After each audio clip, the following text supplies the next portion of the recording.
Hello, and welcome to part two of my little short series to help you out with best practices in taking notes and highlighting. First part was just dealing with general ideas of what are good practices overall between taking notes and highlighting to help you remember the information in there and help you be able to find information. Sorry about the cough there. Now, with this one, I'm going to be focusing just on highlighting, specifically on how to use highlighting so that you don't end up making that mistake where you are just highlighting huge chunks of text on the page. Or like I used to do, I would have whole pages highlighted. And you know what that does? Nothing. You can't identify what matters out of it. It's a pretty looking page, but what good does that do anyone? So the goal of this is going to be to help kind of narrow that focus, help you with how to identify the things that work better to focus on, so that then later on, when you're needing to recall that information, you can find it a lot easier. And with this in mind, one of the things that's worth pointing out is for me, and again, these are all approaches that work well for me and have worked with students that I've dealt with in the past. If they don't work well for you, don't use them. Use something else that works better for you. That's fine. There are a couple documents attached with this video. This first one that I have up in front of you is the taking notes / highlighting document. But then there's also a highlighting practice and a highlighting example video. Those will be brought up shortly. First thing, as some general information with highlighting. I use highlighting as signposts. Okay. I don't highlight a whole bunch of stuff on there. The whole point of highlighting to me is to have this little bit of thing jump out at me so I know I can easily just hop to things that I'm looking for. I use highlighting to help me scan easier. I'm not wanting to read things in detail. I got a huge textbook I'm having to go through. I don't want to read in detail with that. I want to be able to flip through some pages and go right to what matters to me.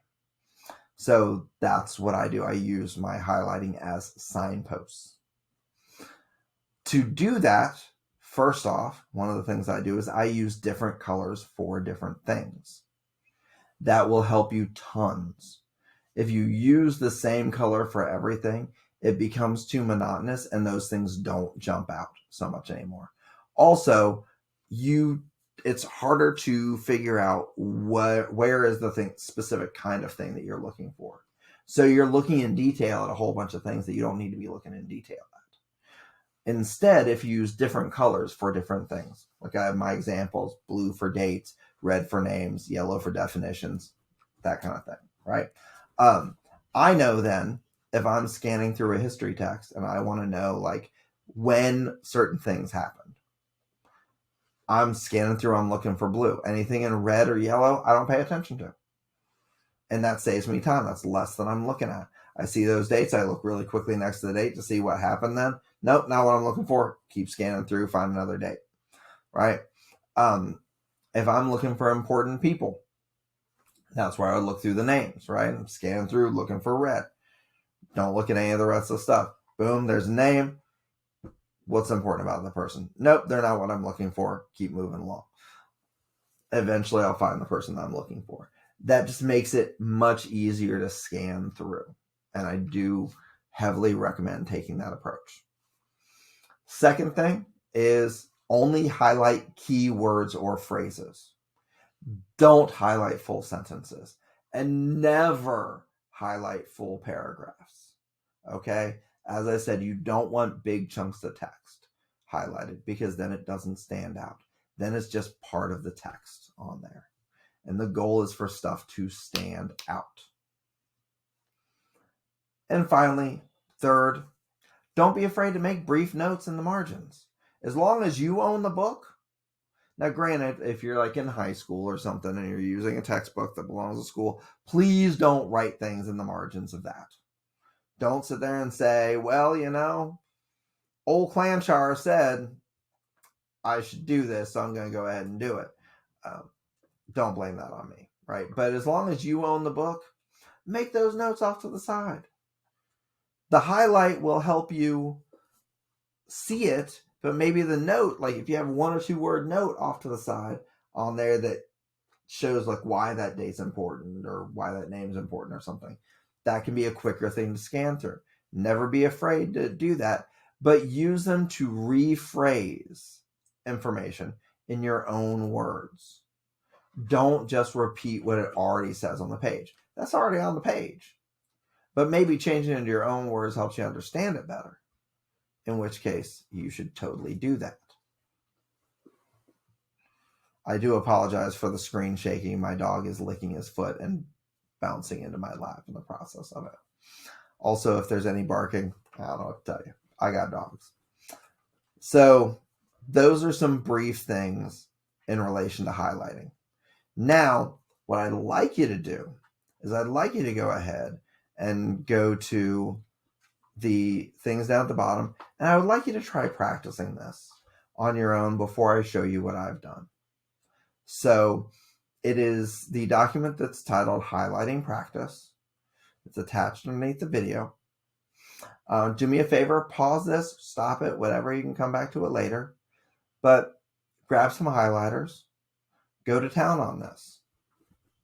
See if you can, going through this document, figure out what you would highlight. If you want to print it out and actually highlight the thing, great.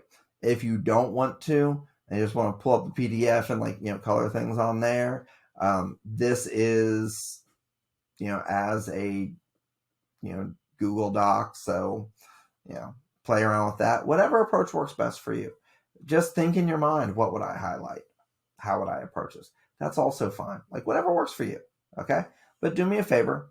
Hopefully you've already paused it, but if not, it's plenty of time now. Go ahead and pause, stop me, whatever, and go to that. Go through this on your own before we go forward. Don't open the highlighting example yet.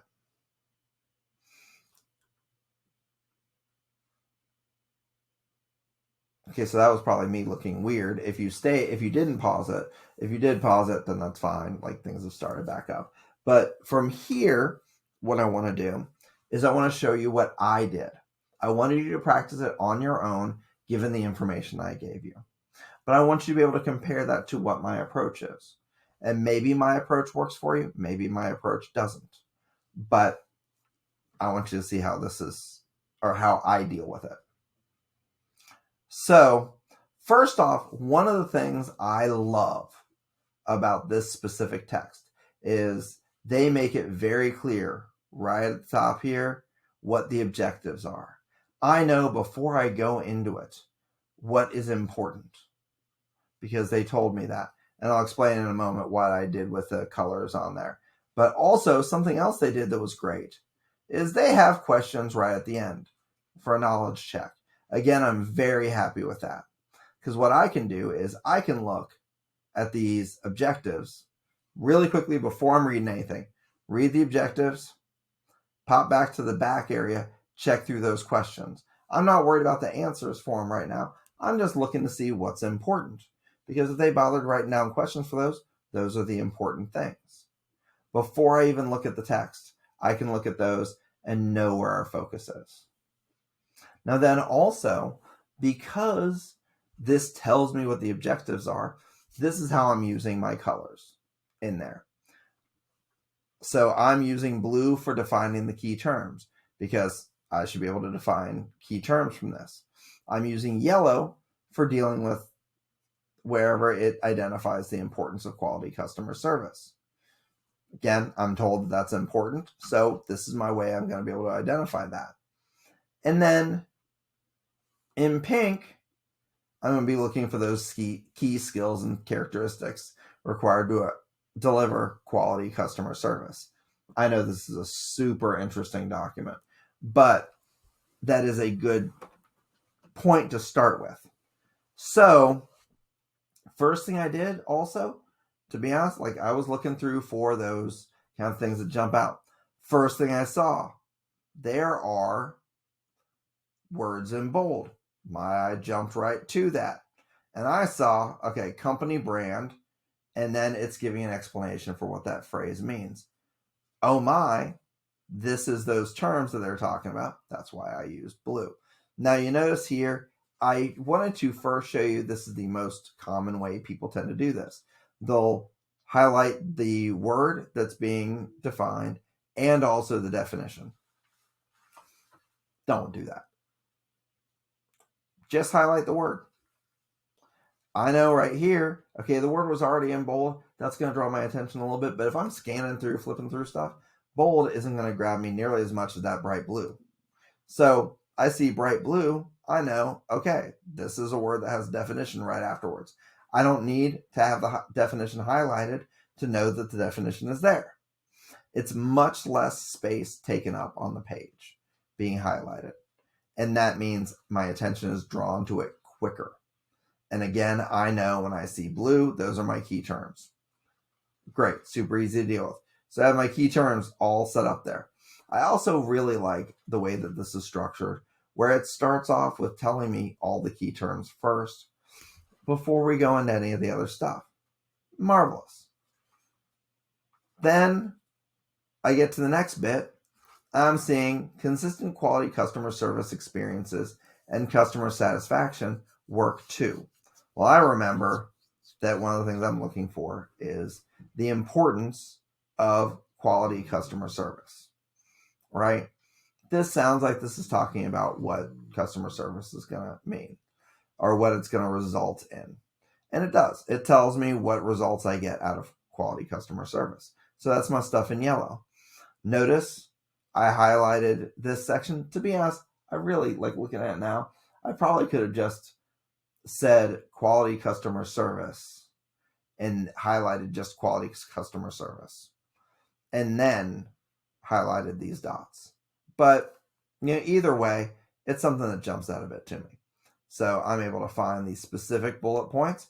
I don't need to highlight everything in here because I know I'm looking when I see those bullet points or those bullets highlighted. I'm going to look at what's right next to there, right? I know all of this ties together. I don't need to have all of it highlighted. And then, we have that last bit, the key skills. And that's, as I was reading through, quality customer service again. And I'm seeing right here, those words, skills. Okay, I'm looking for key skills. So I'm saying attitude and skills, including, so these are the skills and attitudes that they're wanting from it.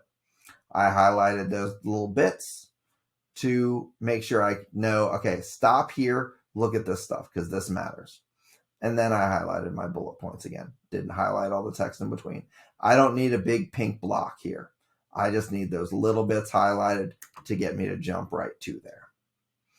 Now, have all that. And then there's a little something else here. I'm going to get to this in a moment, right? Because I had those highlighted. Now, read all that stuff, had those things highlighted because those were those main points it told me at the top. Went to the questions. Well, I'm seeing first question here, ask me the definition of a term. I know right where to go for that. Second thing, ask for the definition of a term. Boom, know right where to go for that. Which of the following best defines quality customer service? Again, those are, already have that set up in this yellow bit that I highlighted.